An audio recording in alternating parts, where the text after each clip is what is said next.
Start your wellness journey at Whole Foods Market, where it's Jumpstart January through the 16th.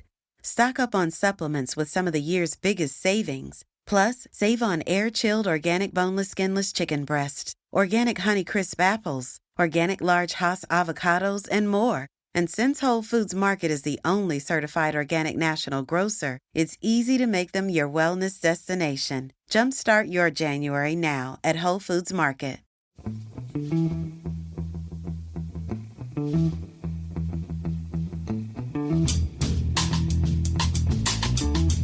Hello and welcome to The Price of Football, the show that follows the money behind the beautiful and sadly missed game.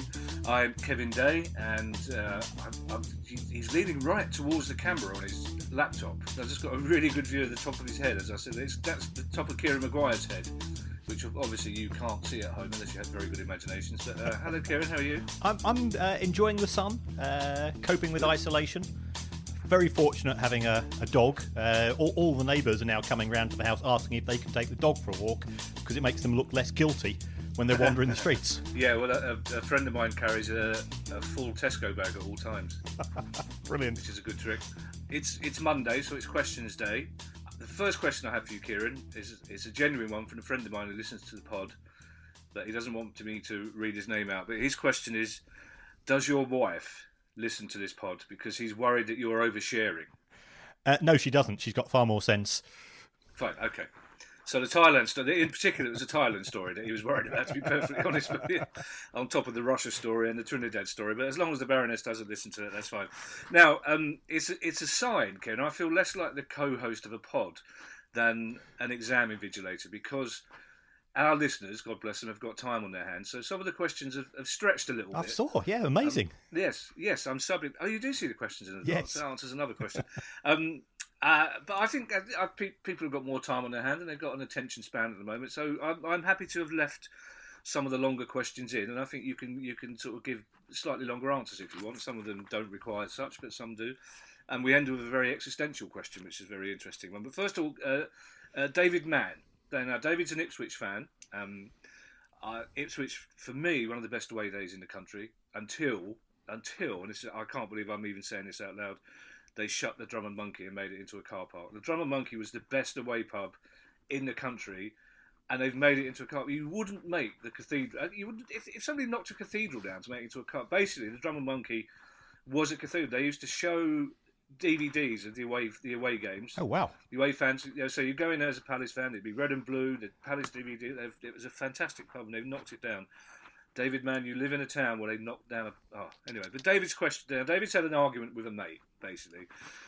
Ipswich are in League One at the moment, and David thinks that the current financial situation of Ipswich Town is perfect for a new owner with no ambition. So basically what he said is the current owner, Marcus Evans, is looking to move the club on. Marcus has said he won't continue putting in £6 million a year of his own money, that he's reduced the wage bill by 60% since relegation to League One. They're still getting a good crowd.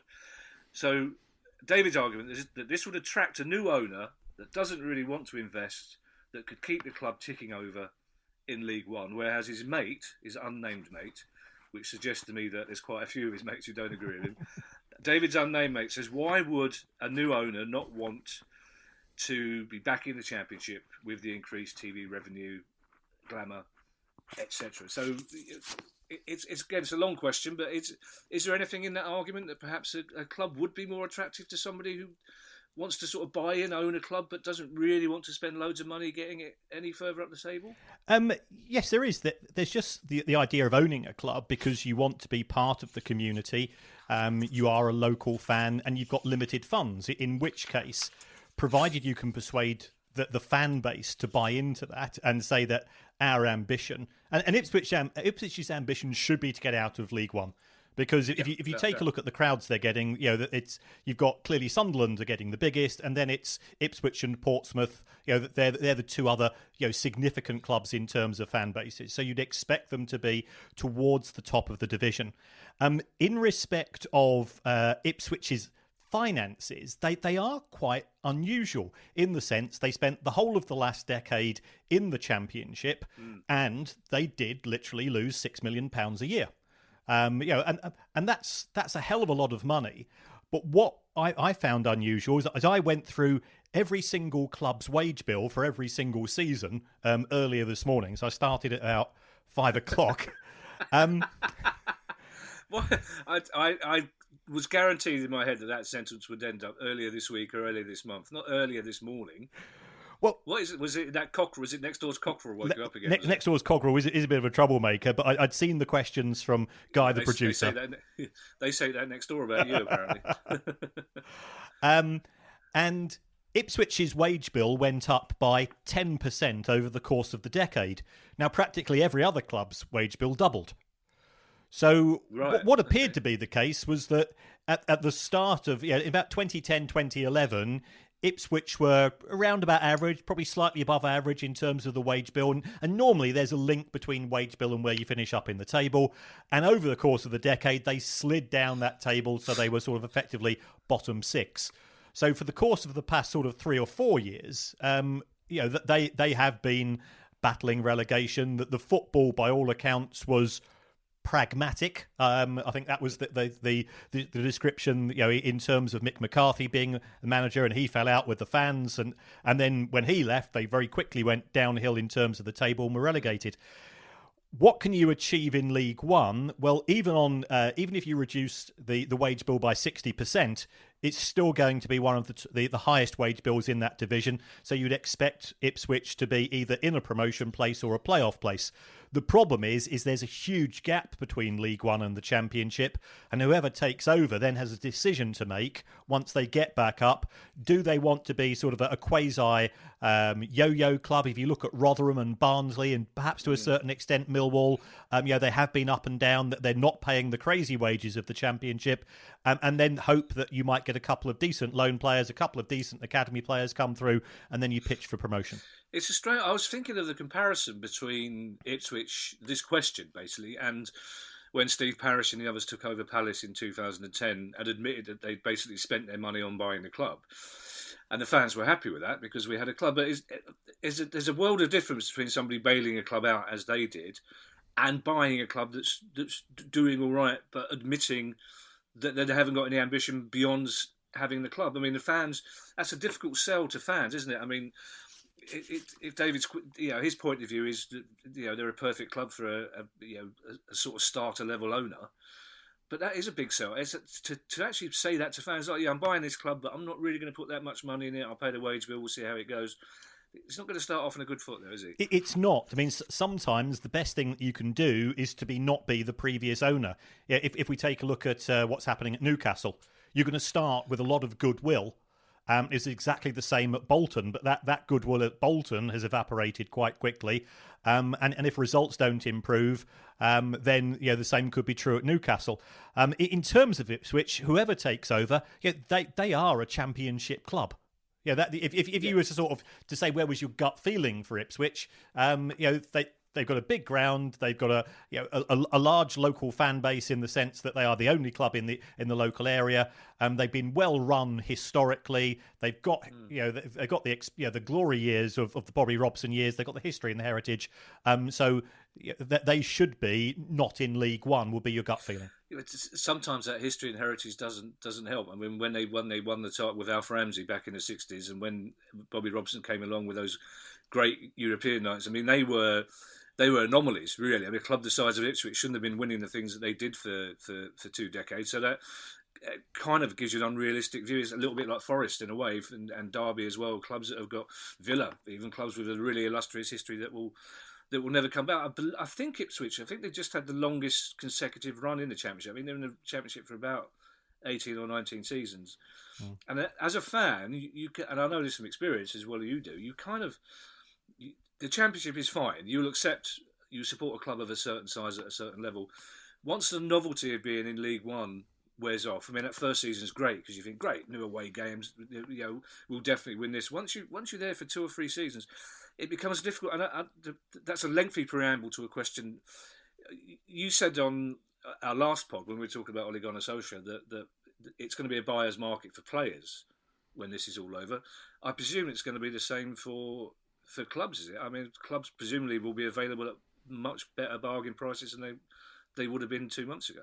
Very much so. I mean, I can't go into details, but I've been sort of connected with one or two people interested in buying one or two clubs, and the advice that I'm saying is, just take that first price and knock it down by 2/3, if not more. Wow, really? Because if the club is losing 100 grand a week, and you've got an owner who's got a business that's struggling as a result of the pandemic, and I'm not trying to be malevolent here, but he needs to sell. And therefore, you can end up buying the club for £1, as we saw in the cases of Bolton and Bury. The problem with a football club is yes, there is an asking price, but I think that asking price can be negotiated down. But B, what's going to be the cash flow once you own it? Because if you bought Ipswich today, you've got a club which doesn't know when its next pound's going to come in through the turnstiles, or the TV companies and the sponsors. Well, the sponsors are Marcus Evans a lot of the time, so you're going to lose those as well. So you'd have to say, well, how much is it going to cost me on a week-by-week basis just to run the club? Okay, now there are a couple of questions coming up that are relatively short compared to other questions this week. The first one is from George Sheldon, who's a fan of the show, so much so that George very nicely starts by saying that one day we'll get a clap from a grateful nation, which is a lovely sentiment, which he slightly undermines by saying a clap of a good kind, which I think is firmly very much, it's got your Thailand story subconsciously in his head there, basically. But George is an Oxford fan. Now, George wants to ask you about a tweet you sent, which was this is a quote: "Disappointing they have used legislation to avoid publishing more detailed profit and loss." So George, as an Oxford fan, wants to know what that legislation is and how commonly is it used. Now, we've touched on this a couple of times, but we've never really fully explained why it is that clubs are legally allowed to publish curtailed accounts.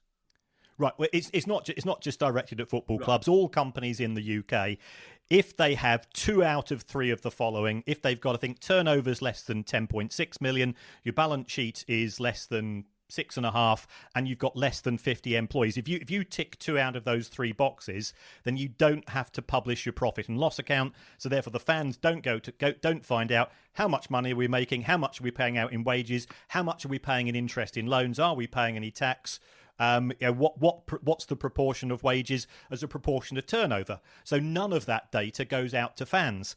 Now, my view is football clubs take advantage of specific rules. Remember, we've got the football creditors rule, which means that should a club go into administration, outstanding transfer fees and outstanding player sums have to be paid first. So they're quite happy to take the good things out of the rules in terms of being a football club. This one, you've got to show a bit more information. You've got to be a little bit more transparent with fans. Too many clubs are taking the view, we don't want you to know. And that really grinds my gears, not only from my point of view as an analyst, because it hacks me off a bit. I've got to start sort of interpreting figures with a bit of guesswork. But I think we are investors in clubs. And if the other is investors in clubs, the bank manager gets to find out the full accounts, the tax man does. Clearly, the owners and the shareholders do. Well, why can't we as fans? It's our club. We're the idiots that go from Southend to Macclesfield on a Tuesday night, get home at 3 o'clock in the morning and then go to work the following day. And I think that there's too many owners whose view of fans is that they're idiots to be monetised, patronised, and just there to provide a backdrop for the TV matches. All of which I agree with. But you say this is not specific football legislation. What is the reasoning then? When this legislation was introduced, that companies of all sorts could hide certain figures. What's the benefit? Why would a company choose to do that? Is it to shareholders avoid this? I don't quite understand why it's a law in the first place, to be perfectly honest. I think there's 4 million companies in the UK. Most of them are one-man bands, and it's simply just to reduce, to give them a little bit of privacy as individuals. So you can see it from if you're a local plumber or plasterer and you've set up as a company because your accountant has told you to do so. You have to go and pay your corporation tax. You've got to pay your VAT, do your normal stuff. But a little bit of privacy does no harm. I think when it comes to a football club, which and we are these old school romantics. We think of the football club as part of is an institution of the community. It belongs to the people, and therefore the people are entitled to know a bit more. All right, well, there's a club. It's not that far from Oxford, is it? Northampton. My geography of the South Midlands isn't at its best, mainly because I tend to leave places late at night after a gig. But Mark, and I apologise in advance to Mark, it's Cini, so I'm going to go for Chinny. Mark Chinny is a Northampton fan. This is a very simple question, but quite plaintive. Could you explain the situation with the missing money at the Sixfields Stadium? Because Mark certainly can't. He can't understand it, and he's a Northampton fan. He's been trying to follow it. Right. I mean, we could go on for about 6 hours on this, but I'll give you very much the cut down version. I think around about 2015, 2016, Northampton Council gave a loan to Northampton Town Football Club of £10.25 million to redevelop the stadium. Right. That money was then given to, ended up in the pockets of a company called First Land, and First Land didn't seem to keep any records. You know, your accountant, Johnny Numbers, says keep your receipts, keep your bills, do all of this. Well, First Land appeared to do none of that, and £2.5 million went out in loans, but we're not sure to who. The chairman of First Land, he took a £1.5 million dividend. He then lent a load of money to other companies which he owned. Then the ownership of Northampton Town changed, and it ended up ended up being owned by a couple of guys called David Bower and Kelvin Thomas. But it now seems to have been taken over by a company in the British Virgin Islands, which might have subsequently sold it to somebody in China. So we've got this ridiculous chain of events and transactions. Some money has been paid to local politicians to fund their campaigns in the recent elections and things of this nature. I think in the 2017 elections. The former owner, David Cordoza, he's been made bankrupt, but he transferred his own properties to his wife before that happened. As a case study, it's absolutely fascinating, but the council's lost £10 million to begin with. Nothing's really shifted in terms of the stadium. There's been an investigation launched which has cost the council a further £3 million, and the police have got 4 million pieces of evidence which they've looked at in terms of their works. This story's gone under the radar, but from a local point of view, it's just a god-awful mess. I mean, to say it's gone under the radar is a complete exaggeration. I knew nothing about this. There's one thing in particular you said there which I found very interesting. Some of the money made its way to local politicians in the 2017. You're not talking about the money in the Virgin Islands went to Virgin Island. You're talking about British MPs were the recipients of some... Yeah, one of the... Well, no, it was somebody who wanted to be an MP. Okay. And so therefore it's not actually involved in anybody in the Houses of Parliament.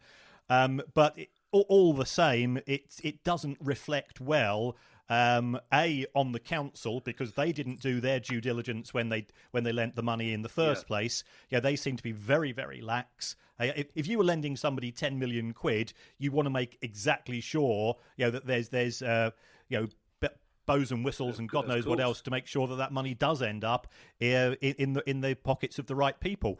So the Northampton fans have lost out because they've not seen the development of the ground. The council have lost out because they've lost £10 million. The only people that have made money out of this would appear to be some of the new owners, some of the people that the new owners have paid, and of course our silver-tongued friends in the accounting and legal profession who have presumably taken most of the £3 million in investigation fees for doing stuff which should have been avoided in the first place if the council had done their work. Well, I think this is a story we're going to have to keep an eye on over the coming weeks and months, without a doubt. We'll add that to the list. But the other thing I'm slightly spooked out about is that you referred to my accountant as Johnny Numbers.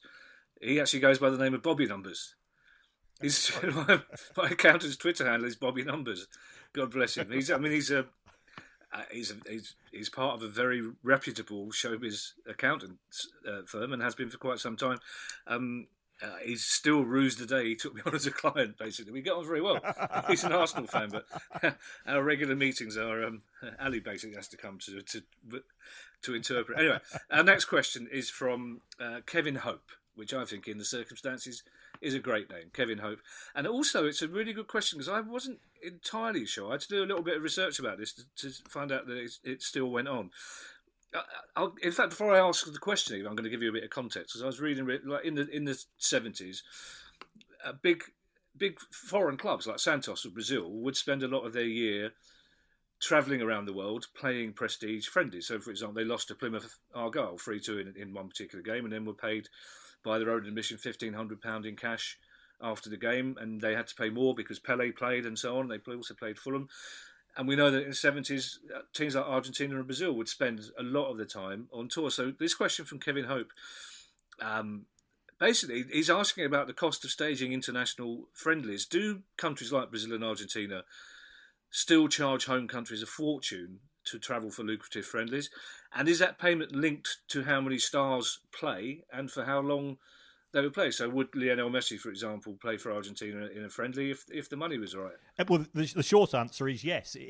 If you are trying to host a match, if you're an individual football association and you want prestigious opponents, it could be that you're opening a new stadium, it could be for political reasons, it could be that you're wanting to host the next the next Comecol conference, the next you're involved in UEFA competitions and so on, then you've got to pay the going rate. And there's no difference here between individual countries charging money to play in friendly fixtures, as we see on pre-season tours. Manchester United to be charging between £1.5 and £2 million a pop in all probability when they go to Africa, Australia, the USA, and so on. They're not doing it for the sheer joy of it. They're not doing it because it improves the players' pre-season training. It's because there are fees involved. So it's exactly the same is true. And the big countries, the likes of Argentina and Brazil and England and Germany and so on, they can command decent fees, and that will be linked to the number of stars that do play and certainly the fees involved there as well. Start your wellness journey at Whole Foods Market, where it's Jumpstart January through the 16th.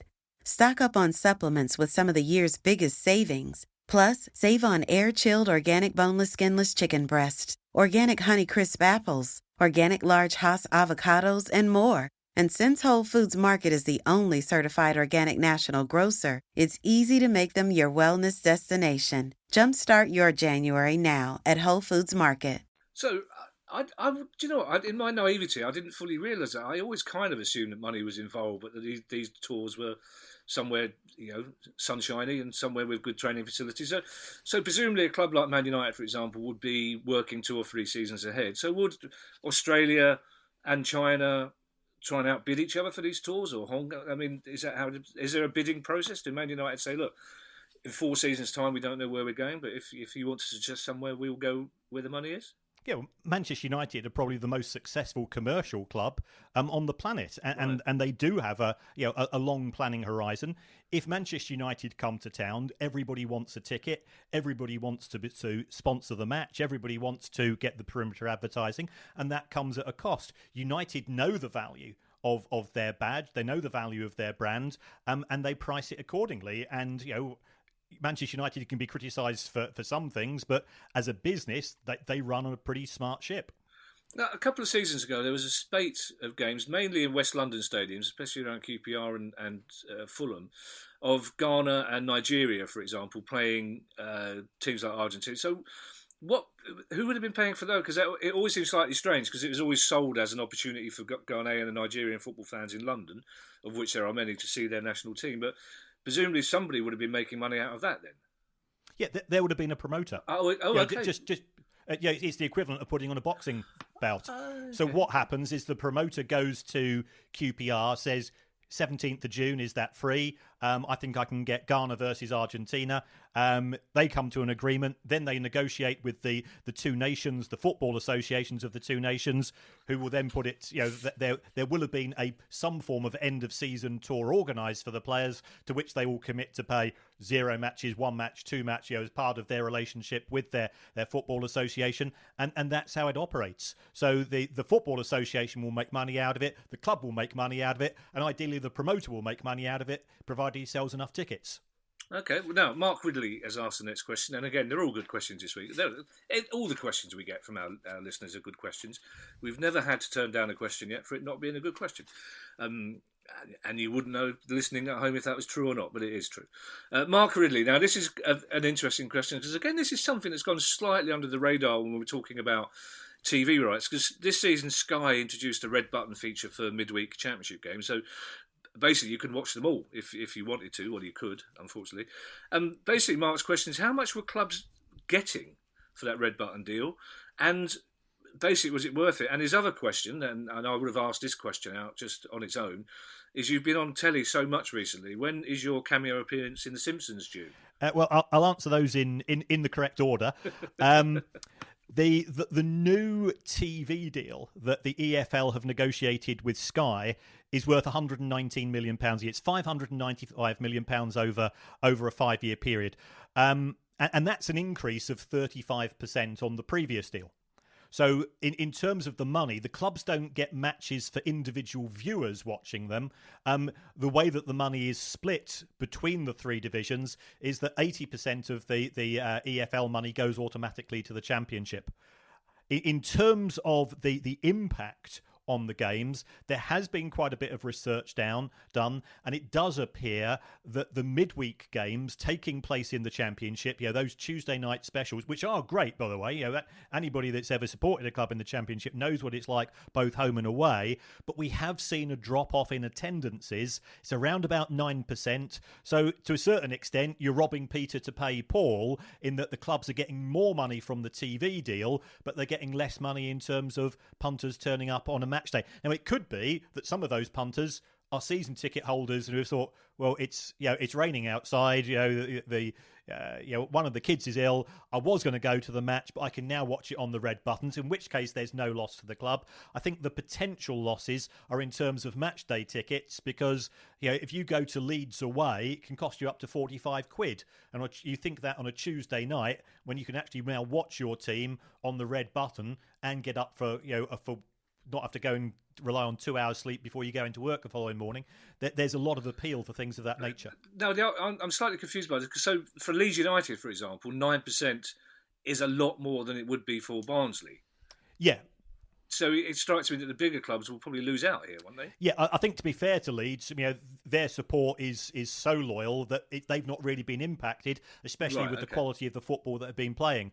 But if it is, no due respect, if it's Preston versus Reading, it's not doing it for you, is it? In terms of well, should I go out the house? Should I go and go all the way up the M4, the M40, the M6, the M61, get to Preston, get home at 3 o'clock in the morning? If I was a Reading fan, I'd certainly think twice about that. So it's impacting certainly upon the number of away fans, but also those home fans who might have been wavering. They've either got a season ticket and they decided not to go, in which case it's cost the club the price. They've lost money on a couple of pints and a pie potentially, or those fans who don't have a season ticket but go to 4 or 5 home games, they might now go to 2 or 3 home games as a result of these new rules. There's an awful lot of bad feeling directed towards this new deal, because when it was negotiated by the former chair of the EFL, Sean Harvey, there was a lot of pushback from Leeds, Derby, Forest, and what you would refer to as the big clubs in the Championship. They felt that the rights had been sold too cheaply, especially in respect of issues of this. Very impressive motorway knowledge, by the way, there, Kieran, as well. That was noted. Following on from my lack of South Midlands geography knowledge, your impressive knowledge of the motorway system. Now, this next, before we've got the existential question is coming up, but this is our penultimate question.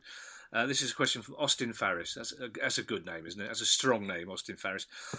Austin starts his question. Austin is a fan over there in the States, or as he puts it, over here in the States. Austin, if I could give you any advice, it would be to ignore your president's instructions to start an armed revolt, just so you can get down to shops. Take that advice or leave it, Austin, as you may. We try not to be political on this pod. But now this is a good question, and it's about something you have mentioned in passing, Kieran. Austin wants to ask about I believe they're the reigning Slovakian champions, MSK Zilina. Austin says, first of all, what factors contributed them to being, we think, the first club of any size to go into liquidation because of coronavirus?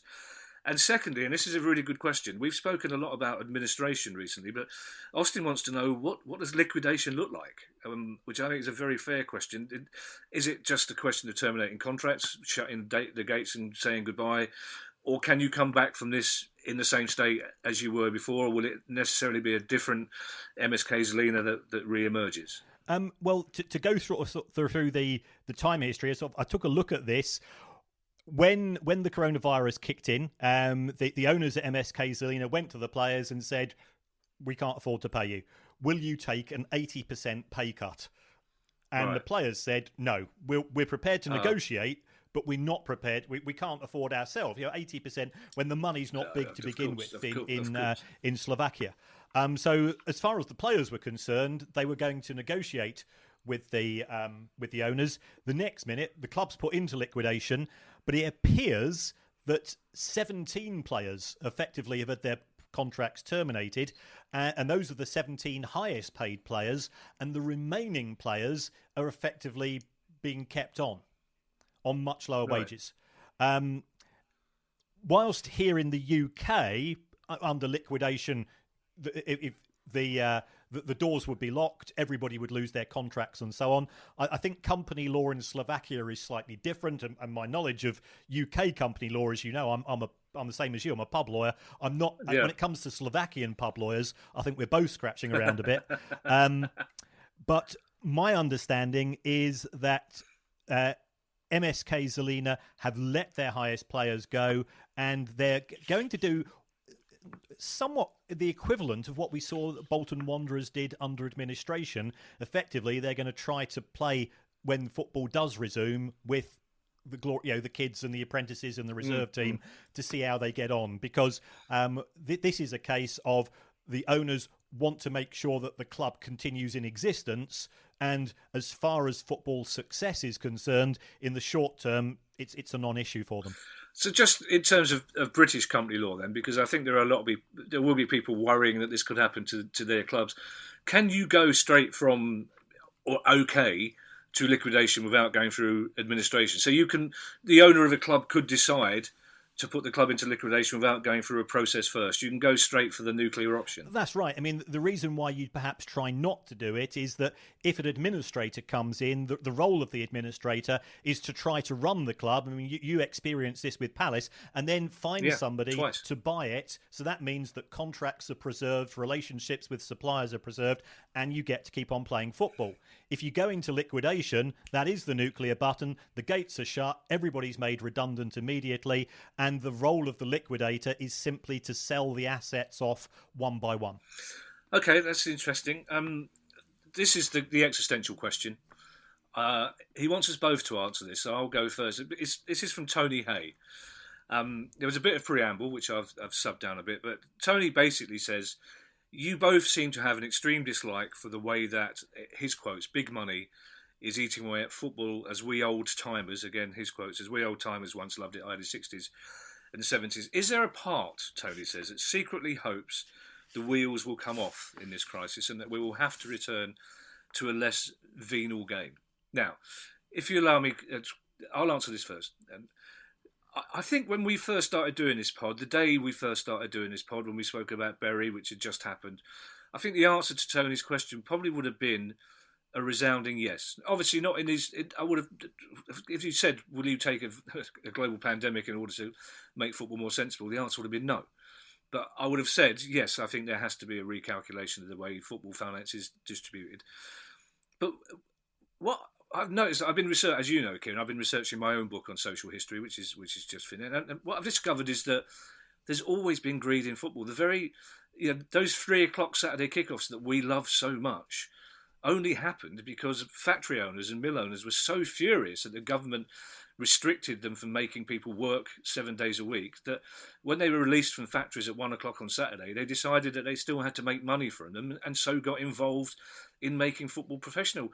There are stories I've been researching, stories from 1877 where a club got into trouble for not only for paying a player money, but for paying him on a Sunday. So there's always been people trying to exploit. I'm not going to ask who you're waving to because I can see there's a window outside.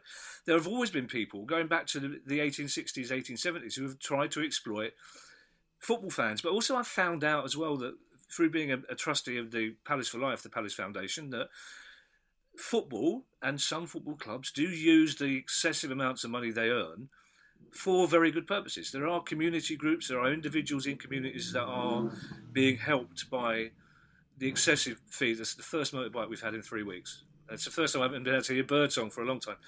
I think so. The answer is still yes. I mean, I still think there has to be a complete rethink as to how money in football is redistributed because there'll be less of it. But I think it's interesting that just by doing this pod and my own research, the answer is a less resounding yes than it would have been when we first started. So, your answer, Kieran, please.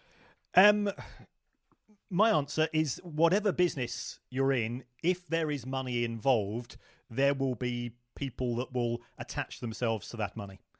And football has become rich, and it's become rich in this country because it's been successful. Because whilst we've got this romantic notion of what it was like in the 70s and 80s, actually the pitches were rolled mud.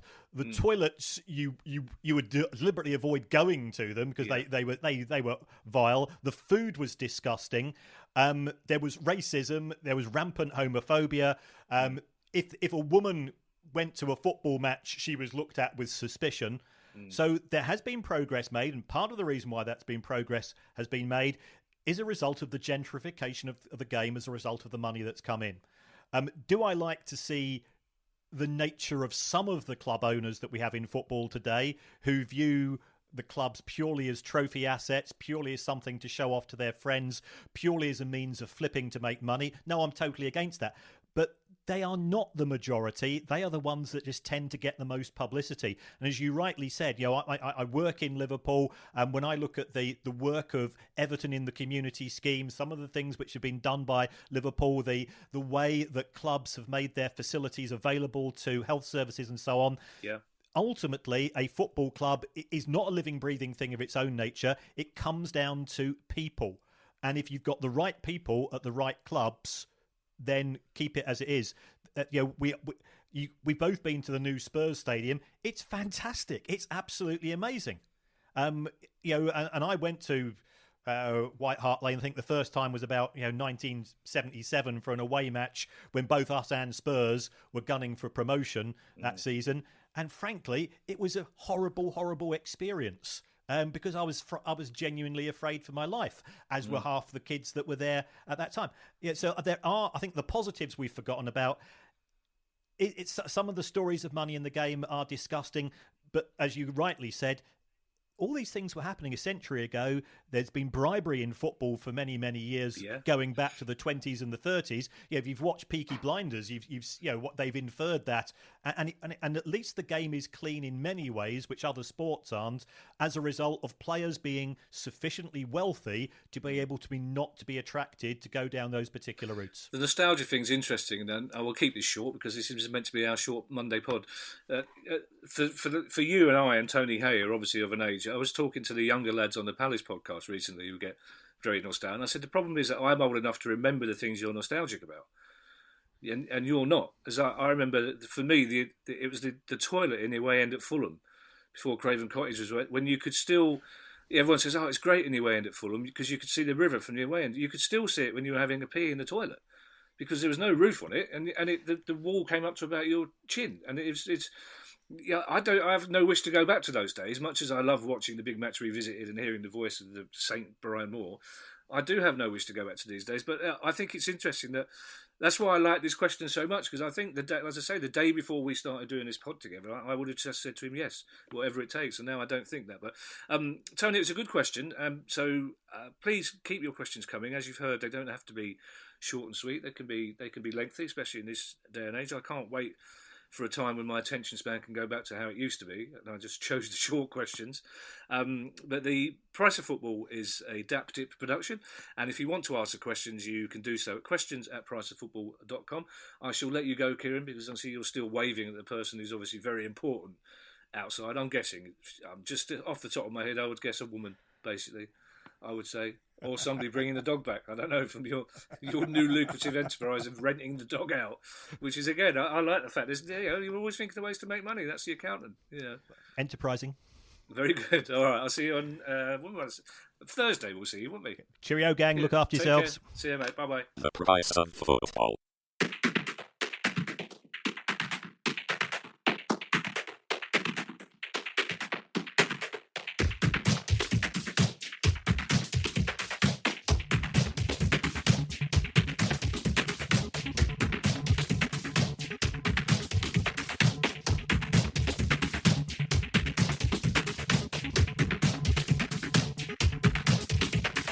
The Price of Football.